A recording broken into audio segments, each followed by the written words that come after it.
Hi, everybody. I'm Lauren Windham, Director of Historical Programs at the U.S. Capitol Historical Society. We're delighted to welcome you today to this video premiere with this Capitol Visitor Center. I will turn it over now to Jane Campbell, the President and CEO of the U.S. Capitol Historical Society. Thank you so much for all of the technical knowledge and support and energy that you have put behind our video series. Seems like it wasn't long ago that we were gathering in person, and then all of a sudden everybody was working from home, and that extended and extended. And the Capitol Historical Society knows that our work of telling the story of the history of the Capitol and why the Capitol is so important as a symbol of American democracy across the world doesn't stop just because people are from home. Today, we have a wonderful set of video for you and a conversation with our partner, the Capitol Visitor Center.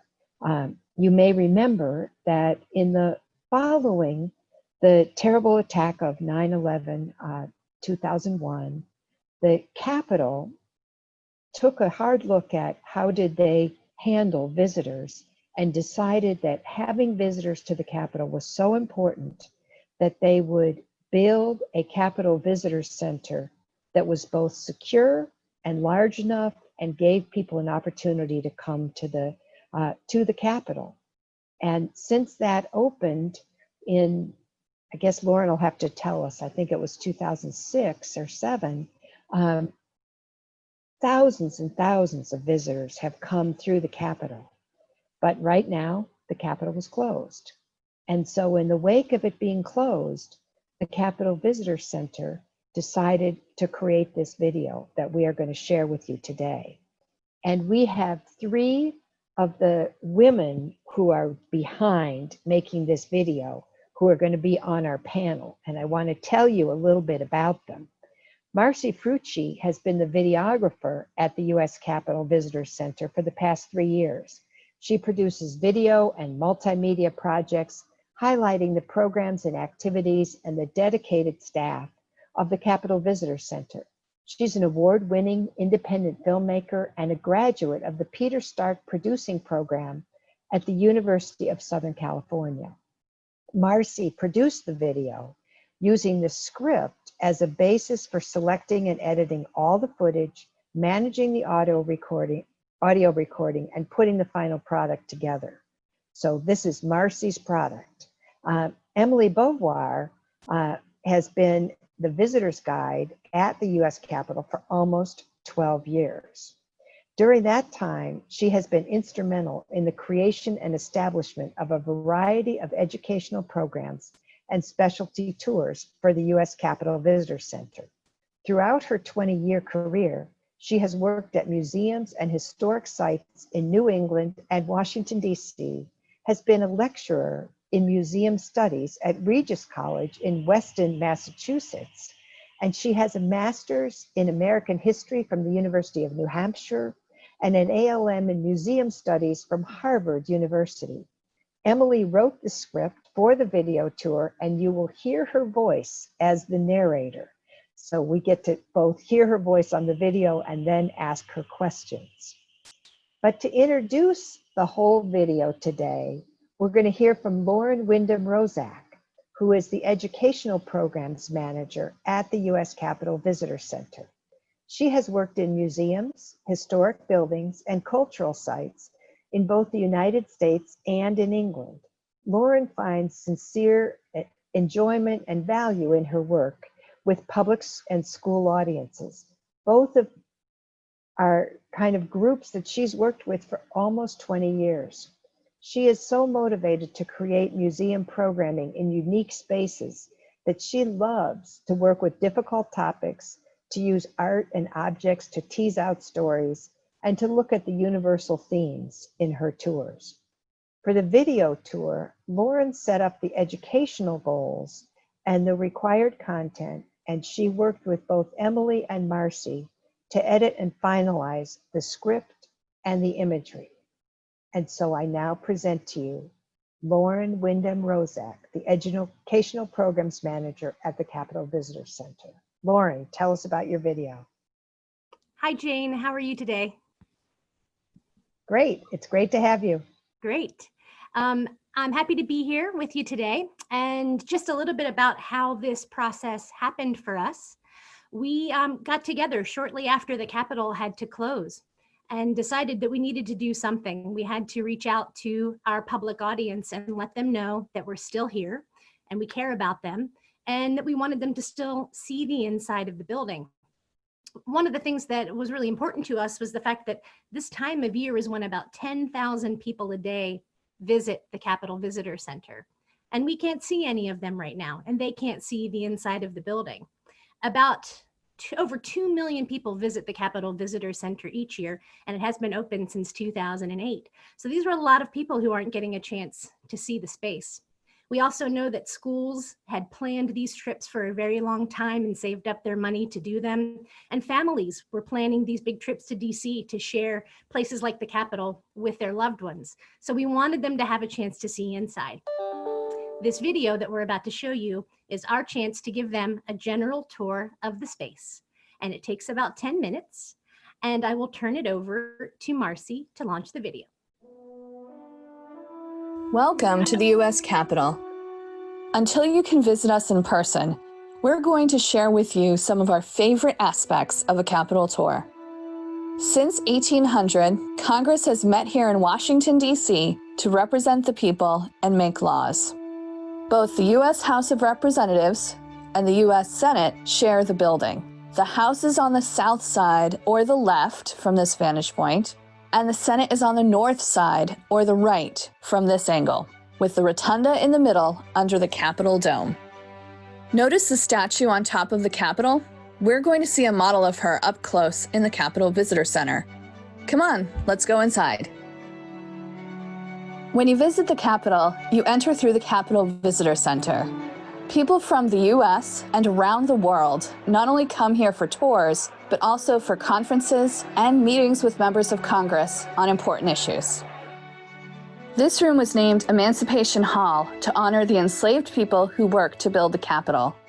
Statues of people like Frederick Douglass and Sojourner Truth remind us of the many contributions that private citizens make to affect change in our country.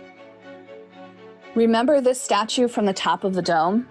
This is the original plaster model that was used to create the bronze Statue of Freedom. It was designed by an American artist named Thomas Crawford, who had this model shipped to Washington, D.C. all the way from Italy. The entire statue is 19.5 feet tall. She is dressed in a classic Greco-Roman style to match the architecture of the building. She also wears a helmet topped with an eagle-plumed crest and carries a sword, shield, and laurel wreath. After the model arrived, there was a problem: how to make this huge statue in bronze. It was Philip Reed, an enslaved man, who figured out how to take the model apart so that the foundry could cast it. By the time the statue was placed on the dome, Philip Reed was a free man. The first place we're going inside the historic Capitol building is the Crypt. The Crypt is not the fanciest room in the Capitol, but it has an important job. The arches and the 40 large columns not only hold up the ceiling, but also the 8.9 million-pound dome you saw from the outside. The weight of the dome and the rotunda sits on the walls, and the arches carry that weight to the columns so that everything is supported. There's a lot of engineering in there. And remember, in the 1800s, they had to do all of this without power tools or modern construction equipment. When Pierre L'Enfant designed the city of Washington, he put the Capitol building in the center of his design. This star in the crypt marks the place where the 4 quadrants of the city come together. We have a lot of statues in the Capitol. The crypt in particular has 1 statue from each of the original 13 colonies.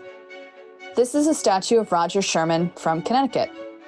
Along with Oliver Ellsworth, Roger Sherman is the author of The Great Compromise, which is the part of the Constitution that laid out the ways in which Congress represents the people.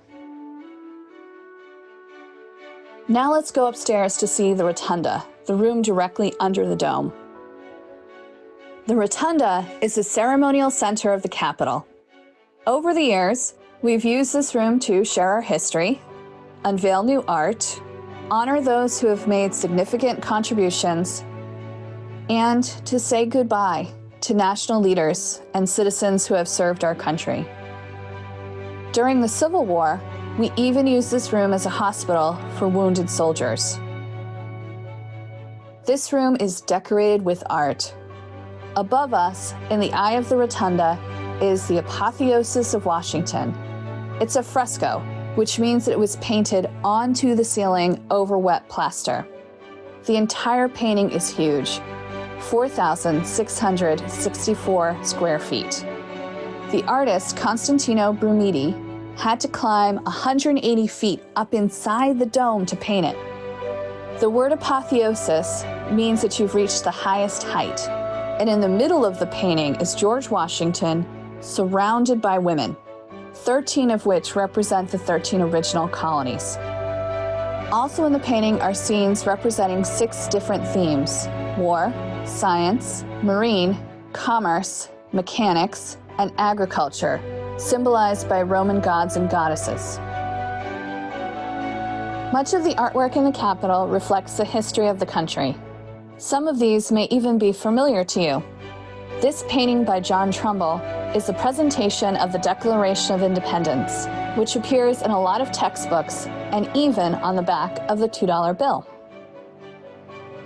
Each piece of art tells a story: the American Revolution, the Civil War, stories of peace, stories of struggle, stories of America. The Rotunda is also the hub of the Capitol. When we're looking at art and talking about history, it's easy to forget that this is a working office building. But while we're touring the Capitol, the work of Congress is going on around us. We may be talking about the past, but the future of our country is being decided here, today. Let's walk next door to National Statuary Hall. Before it was a room filled with statues, it functioned as the House of Representatives chamber. From 1807 to 1857, this was one of the rooms where Congress made laws. As the country grew in size, Congress added members to the House and to the Senate to represent the new states and the greater population of the country.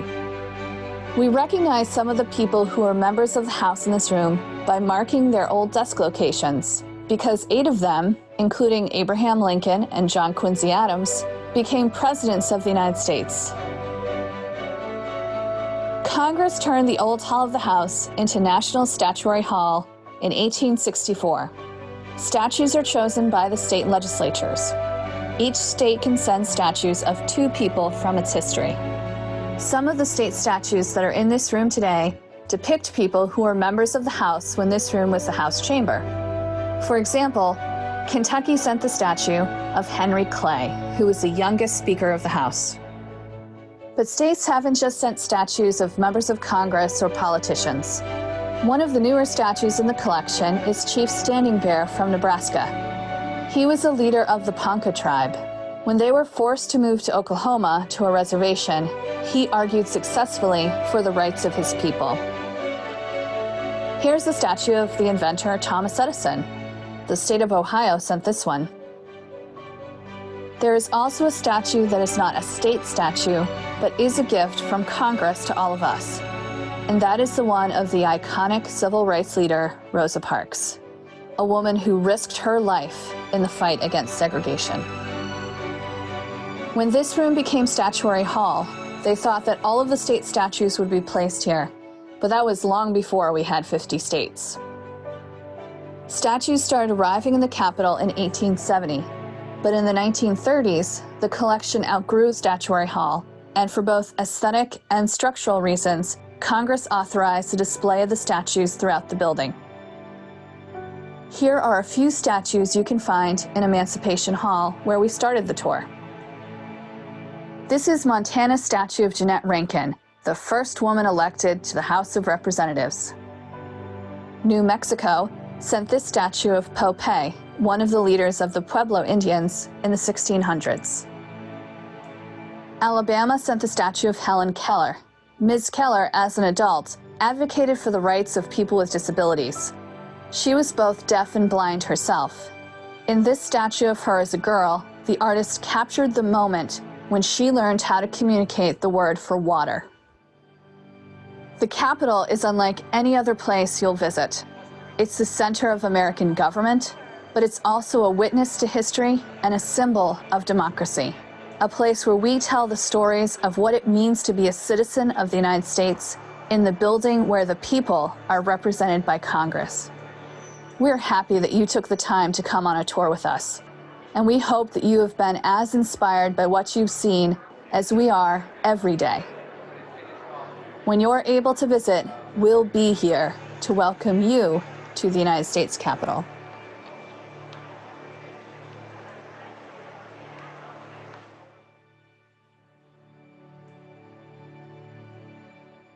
And now for the panel to tell the story about how did we get there. Thank you so much, Lauren, Marcey, Emily. You guys did a wonderful job creating that virtual tour. It certainly makes me want to go back and walk through and tell the stories again. One of the special things that we do at the Capitol Historical Society is have one of our historians sort of tell even more detail as you walk through. So we've already got a couple questions that are coming in from the audience, and I want to encourage those of you in the audience to feed in your questions because we will be asking them to our experts. But maybe just to start, Emily, you developed the script, and so did you use your experience as a guide, or what? I mean, how did you come up with the script of what you could do in 10 minutes? Like you said, I've been working for the Capitol for about 12 years, and I've seen thousands of people through that time period. So I imagined the kind of tour that I would give in 10 minutes, and I imagined who would be on that tour and what they would ask me, what they would want to see. And so I started from that point and moved forward. I also wanted to give people the sense of what it's like being in the Capitol through words, which is hard to do. One of my colleagues recently said that the question, when he asks the question, how does the Rotunda make you feel? They usually say, oh, it feels majestic, right? So how do you do that with words? So I allowed myself to get a little poetic in there too. Well, you certainly accomplished that. One of the questions that we got a couple questions from the video itself. There was in the video you identified Henry Clay as the youngest Speaker of the House. So somebody said, okay, how old was he? Do you know? Wow, I should have looked that up. You know what? We have this incredible audience. Someone will write into the answer question. There is a person on this call who knows the answer. So, well, I'll do what I usually do when someone asks me this question and riff until I remember. And he was elected the Speaker on the first day in office. So if you have to be 25 to be a member of the House, he's in his 20s. Wow. And if I'm wrong, I'm sure someone will tell me. I am sure. You have to know our audience is so great. They like say, you know, immediately when I didn't know the right day when the CVC, I got 6 people said, this is when it started, but you took care of the right day. Marcey, you did my colleague told me 4 years old. So how often? How old? 34. Some of my 34. colleagues said 34. 34. Okay, there's the answer. See, magic, right? And our current speaker is, how old is Speaker Pelosi? 70 something. So if you look at the speakers in the recent times have been considerably older than 34. So Marcey, you did the video. How long did it take you to put this together, and how did you pick the images? So this process was a lot faster due to the closure and the need to kind of get out content quickly. So it was a few weeks once I received the script to kind of completing the video itself. In terms of picking the imagery, I think it goes similar to what Emily was saying. Visually, we want to try to capture that feeling that the Capitol evokes when visitors walk in the first time.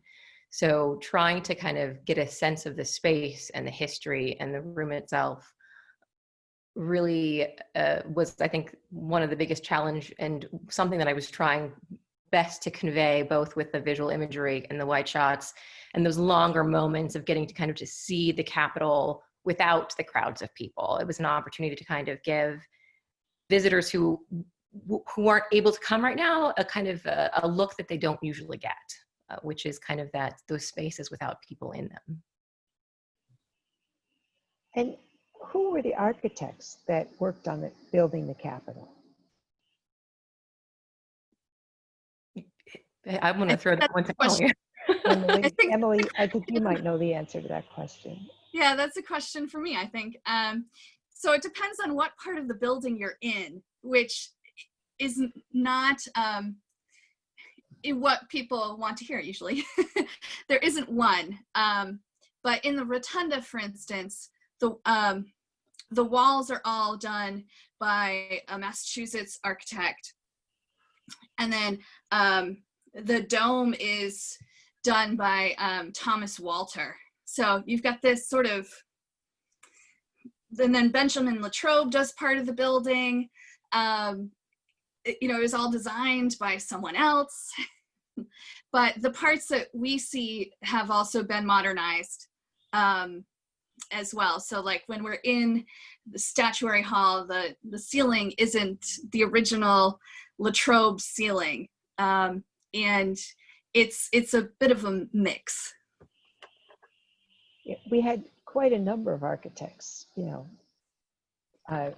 because it was built over time. And of course, then the British burned part of it down, and then that had to get rebuilt. And so it is never a simple question.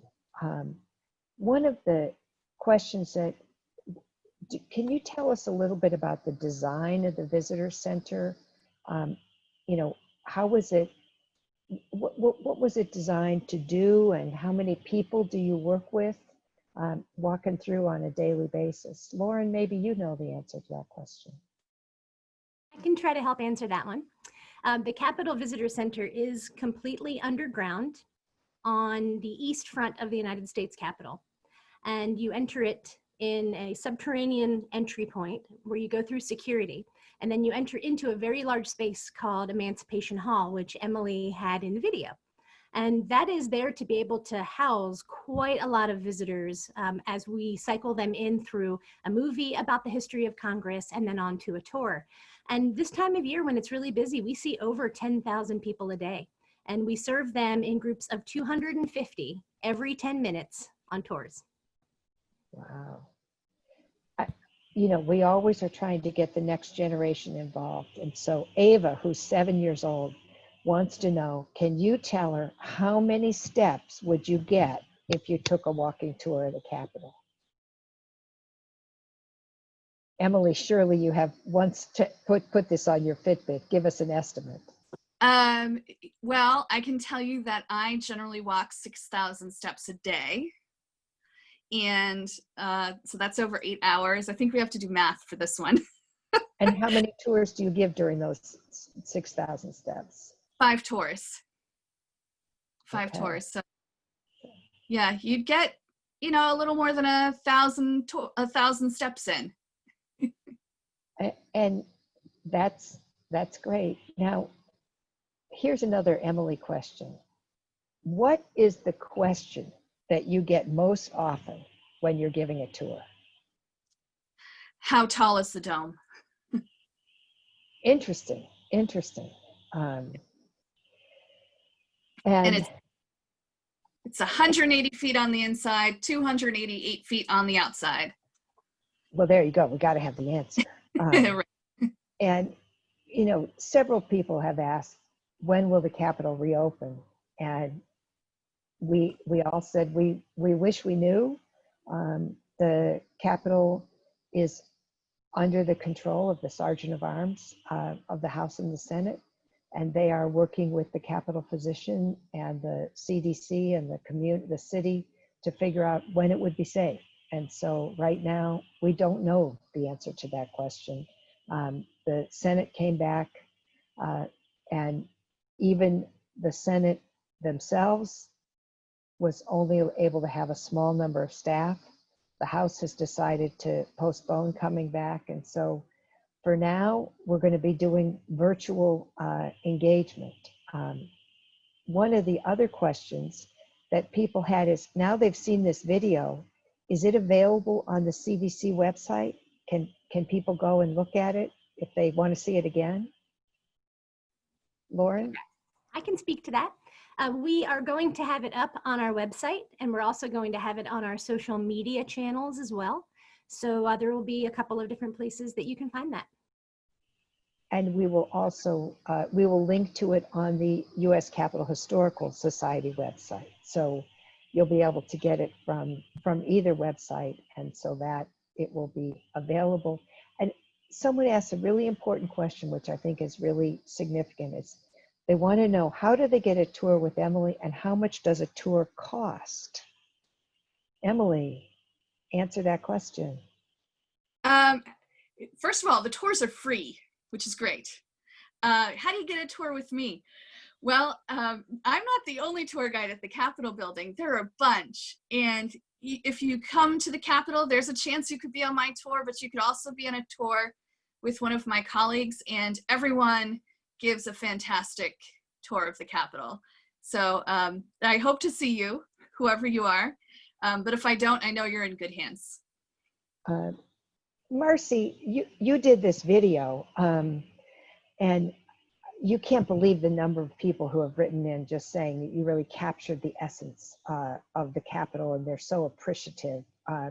So one of the questions is, was there, when you started this, did you have in your mind, I absolutely want to get these 3 images in? What were those 3 that you were just sure had to be in? For me, I think the 3 spaces, I did want to capture in a wide shot the 3 spaces themselves. But in terms of specific images, I knew I wanted the apotheosis, because the number of visitors who walk in or on tour who are just staring up and trying to capture it with their iPhone or whatever technology they have, I definitely wanted that slow look into the apotheosis. And then, of course, the Statue of Freedom in Emancipation Hall. For me, I went to the ones that I recall seeing visitors kind of always gravitate to.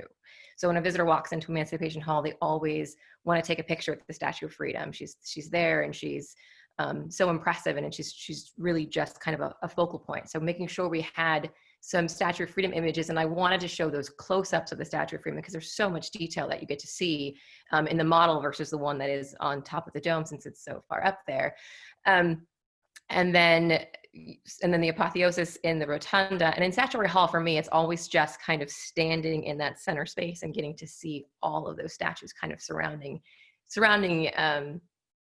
you, and the thought of what it's like to kind of to be in this very historic space that captures and has such rich history of the people who walked through that space and still walk through that space. Well, thanks, Marcey. Lauren, one of the questions that people are asking is, are there you're the director of education. Do you have educational resources that are available? You know, a lot of people are homeschooling their children. Are there Are there resources available on your website that people can use? Yes, we have quite a few. If you go to visitthecapitol.gov, you will see at the very top of our page, there's a whole section that you can click on for education resources. We have lesson plans for students and teachers. We have family activities, games, all sorts of things. Marcey also has quite a lot of different videos that are available for people to watch. I'm part of the Exhibits and Education division. We have highlight films on our former exhibitions that we have. We have information for National History Day participants. So yes, there's quite a lot on there and more to come. Well, that's great to know. A couple people have asked, how would someone prepare for cool jobs like you have? I mean, how does someone, what do you study? How do you become a tour guide? Suppose that's what people are so inspired by you, they want to become you. How does that happen? I get this question sometimes. First of all, you have to have a real interest in the subject matter, I think, and wanting to educate people about history and about government. That's where it starts. I did a lot of school as well, but not everybody that I work with has gone to school for as long as I have. But the thing that we all have in common is that we also are everyday learners. We read books. We talk about issues. We get really excited when a new book comes out about the Capitol, and we go to lectures and things. So that's, if you're looking to start somewhere, start reading, I would say. Okay. And Frances Folsom, just keyed in. I told you our audience was great. Speaker Pelosi just turned 80 years old, so a little older than Henry Clay. And we noticed that the tour did not have pictures of the current House chamber or the current Senate chamber. And I understand that that's because there's not photography allowed in those facilities. Is that, can you tell us a little bit about when did this current chambers start getting used, and what are the rules around photography, and how does that all play out? So I can answer to it as much as possible, but I do know that the House and Senate chambers, in terms of photography, is prohibited. There's everything, you see everything live on C-SPAN, and there's a House recording studio, but I personally have never had an opportunity to go into that space and capture it. So they are not also on the actual CVC tour that we give. Like you can go and pick up your you can go visit your member to pick up passes to visit the galleries, but that's not something that we specifically do on a CVC tour. I don't know if that really answers the question. When did those chambers start being used? As you talked about, Statuary Hall was originally the chamber for the House, and then all of a sudden there were too many House members, and so the new chamber. Emily, can you tell a little bit about that story? Yeah, so Congress decides in the early 1850s that they need more space. And in 1857, the House's chambers open, they move down the hallway to their new chamber. And in 1859, the Senate chambers open and they move into that one. They looked pretty much the same as they do now. There's one major redo of the decor right after World War II. But they've been in there since the 1850s. Okay. And Marcey, did you make this film from home? How did you do that?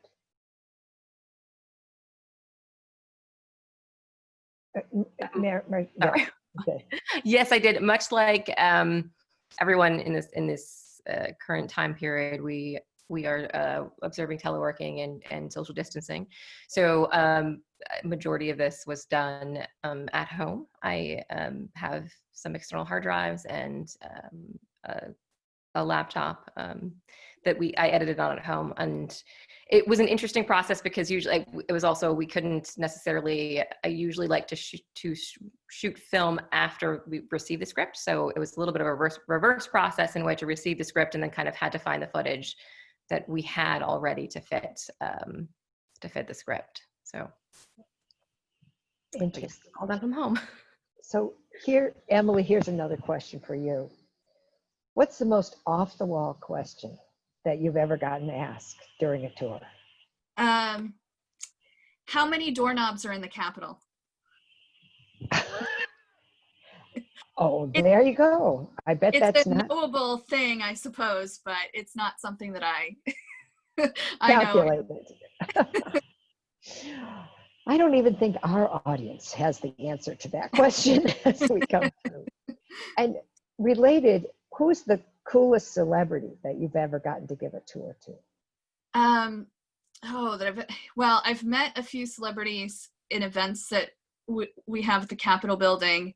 I think Morgan Freeman was my favorite. Oh, nice. Yeah.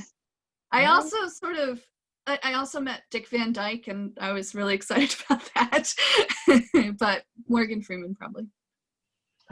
And I want to note that somebody asked if there's any more information about African American and minority history in the Capitol. And I want to invite everybody on May 13th, which is next Wednesday. Felicia Bell is going to speak specifically to that. That question came up when Steve Livengood, our chief tour guide, did his story about the Statue of Freedom, which is also in the movie and talked about Philip Reed. So if you're really interested in the African American engagement, you will have, as part of our scholar series coming up on Wednesday, Felicia Bell can tell you about that for an entire hour. So we're happy about that.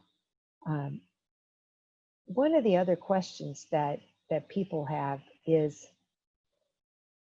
Lauren, maybe you can think about this as from your perspective leading the education. Of all the statues that are in the Capitol, how do those statues tell a story about America? And do you have a favorite statue? I do have a favorite, yes. This is a neat question. Statues come into the Capitol in 3 different ways.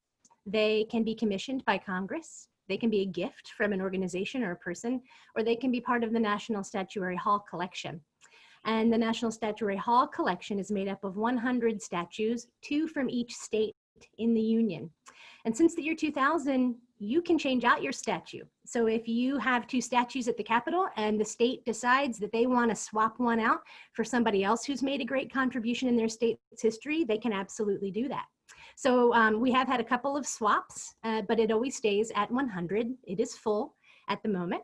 So yeah, that's how they get into the building, and they are all over. The intention, as Emily mentioned in the video, the intention was to have the statues in Stat Hall. It was too full, structural concerns for the floor, and they ended up all over the building. My favorite is the statue of Robert Fulton from Pennsylvania. It is absolutely gorgeous. The detail is impeccable. And you see him with a model of his boat and all of his tools all around him as he's designing his boat. And I just find it's fascinating, it's beautiful, and it's in Stat Hall if you want to see it when you come for your tour. Marcy, what's your favorite statue and why? So my favorite is probably Father Damien. He's in the hall columns, but I love it both because it's a very unique and modern statue. It's different from everyone else, from kind of the more traditional statues in the statuary collection. And I'm also my family is from Hawaii, so there's of the state statues from Hawaii. All right, Emily, you knew it's coming. What's your favorite? This changes. But right now, my favorite statue isn't part of the Statuary Hall collection. It's in the Rotunda. It's the statue, it's the portrait monument, which was also in the video. And this is the Centennial of women getting the right to vote, which is so exciting to me as a historian who studied women's history for a while. And I just love the story of how it was created, Adelaide Johnson, and the fact that there are very few statues of women in the Capitol, but those three are right there in the Rotunda. That's great. Now, all right, let's talk about the Capitol itself. What does do you know, when did the Capitol get indoor plumbing? Oh, Important question. gosh. I was ready for the electricity question. You know, I don't know for sure, but there is this really cool thing that they put in when they put in the new chambers. They put in a fire suppression system, and you can go on the AOC's website. I think they have a whole article about these little doors that you see in the Capitol, so aoc.gov, and if you open up one of those doors, there's a spigot and a drain, and that's how they would have gotten water to different parts of the building for a fire. So I would say that is probably the earliest plumbing system in the Capitol. All right, now that comes in the 1850s. So let's talk about, in the movie, there was a picture of someone laying in state. Who lays in state, and is there a special way that people lay in state? How are the caskets displayed, and is it the same? Are people displayed in the historic place? How does that work? Emily, Lauren, do you know? I'll start, and Lauren, why don't you finish?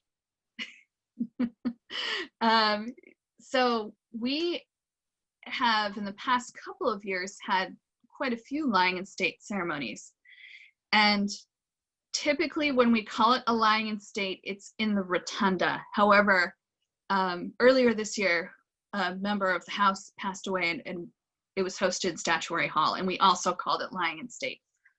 But generally, lying in state statues are in the Rotunda. It's usually someone who has served the country in a very specific way, in the military or the government. But we've also had some civilians lie in state as well. Lauren, you want to talk more about it? Sure, I'd love to. Another form of that ceremony is called the Lying in Honor ceremony too, where other Americans can also lie in the center of the Rotunda, like Rosa Parks. And also 2 United States Capitol Police have lain in honor in the center of the Rotunda, Officers Chestnut and Gibson. And someone pointed out that DC has a statue, so it's not 100 statues. DC is not treated like a state, so it doesn't get 2 statues. It only has 1 at this point, and that's Frederick Douglass. So the Statuary Hall collection has 101. We love our audience. They are going to keep us honest. And several people have asked questions about the information about statues in Statuary Hall, and you may be interested that the Capitol Historical Society is working with the architect of the Capitol to create a book and a component of our website to tell the story of Statuary Hall. What are the statues? Who are the artists that built the statues? Who are the people that are depicted? And why did they get selected? One of the interesting things about the whole Statuary Hall collection is that the federal government does not make the choices. The choices are made by the state government, and the only requirement is that the person has to be dead. So that is, it can be anyone. And theoretically, the DC statue is a gift, not officially part of Statuary Hall because they are not a state. That is an ongoing conversation that I have just been corrected by our fine audience. Thank you very much. I really, we love that story. So hopefully by toward the winter of 2021, toward the end of the year, we should be having that book come out and the series that will be able to be updated on our website. One of the questions that we want to know is, if we weren't in a pandemic, what would the Capitol look like this time of year? Lauren, you're the Director of Education. You talked a little bit about the volume of people, but suppose this was a customary May. What would the Capitol look like? The doors open at 8:30 to the public every day, and we start running tours shortly after that. And tours run every 10 minutes throughout the entire day with 250 people in a theater. We have 2 theaters, so they rotate back and forth throughout the whole day. And yeah, we are looking at over 10,000 people a day. So if you were to look out over the Capitol Visitor Center Emancipation Hall during the day, you would just see a mass of people. And many of them this time of year are 8th grade students, middle schoolers coming from all over the country for their big trip to Washington, D.C., where they're visiting all of the big spots, Smithsonian, the Capitol, and yeah, they're here for their big trip. And you also start to see families starting to come in at this time of year on their spring break as well. It's jam-packed, and it usually doesn't slow down until about 3 o'clock in the afternoon. And how long would someone have to, if you're going to have one of your tours, how long does it take? From beginning to end, when you grab your ticket, about 1 hour. And that does include seeing a 13-minute film that shares the history of Congress, and then a guided tour with one of our lovely tour guides like Emily up into the Capitol. This time of year, because it's so busy, you see 3 rooms of the Capitol, which is why this tour that we just shared with you today focuses on the Crypt, the Rotunda, and National Statuary Hall. And right now, somebody asked a really interesting question. Have the members of Congress ever gotten into a physical fight with one another? I know the answer. Yes. All right. More than once. Uh-huh. Throughout the time, actually, they were in Statuary Hall and the Senate was in the old Senate. Things got a little heated, especially when they're talking about slavery. And there was more than one incident where members almost came to blows or pulled a weapon on someone. But the big one that everyone talks about is the caning of Charles Sumner in 1856, when a member of the House beat him on the floor of the Senate. And that's the one that you may have heard of in school. And what about Exhibition Hall? What's going on with Exhibition Hall? Lauren, I bet you know the answer. I can help with that, yeah. Exhibition Hall is the museum space in the Capitol Visitor Center, and it is currently in a renovation state, and we plan to open that later next year with all new gallery spaces and even a lab style space for hands-on learning, which is also going to be a part of that, and also a temporary exhibition space where we can rotate through unique stories and time periods in our history related to Congress.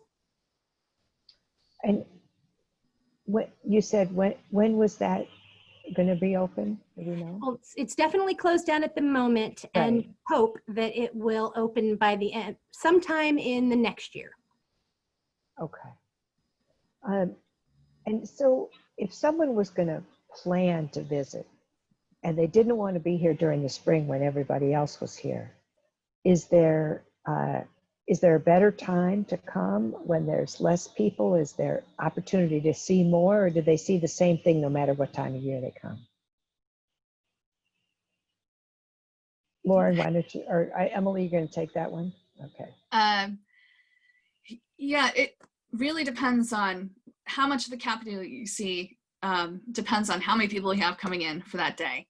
But we do have slower seasons. If it's cold outside, like February, not so many people. We get a lot of people on the weekends with a holiday on it too. So if you're looking to avoid a lot of crowds, come like midweek in February. Then it's a little bit slower. Tell about the Supreme Court used to meet in the Capitol building. Mhm. Where is that, and do people get to see that when they're on a tour? Sometimes we get to go into the old Supreme Court. It's on the first floor of the Capitol, right off the crypt, actually, which we showed in the video. And they were in the Capitol building until the 1930s. So a lot of their history is part of the Capitol's history as well. And one of the other questions people had, do they have to make a reservation to have a tour? How does that work? You can make a reservation, but at this point, we don't know when we're going to open up again. So I don't know if Lauren has more information about that. I can just speak to, in general, the time of year is a really good indicator about if you should have a reservation or not. So in a typical spring season like we're seeing now, we would be entirely booked for the whole spring. And you would need to get online to our reservation system to do that booking well in advance. The time period Emily was talking about, like February, you can walk in and have a very nice tour without having a reservation. And we really don't know with the, whatever new procedures may get put in as we try to, when it comes time to begin to reopen the Capitol, they may, the Congress may want to have a more limited access in order to deal with the public health question. And those are issues that we just honestly don't know the answer to that question. So I agree. I think if you want to come and visit the Capitol itself, watch the Historical Society website, watch the CVC website, and believe me, as soon as we know, we will share that information. But right now, what we're trying to do is give you a glimpse and an opportunity to come in virtually. So maybe as we come to wrap up our time, Lauren, this is a great video. Do you have any other videos planned? Any other, virtual tours planned? We are just starting on this journey to create video tours of the Capitol and video-based programs for the people that we want to come visit who can't at the moment.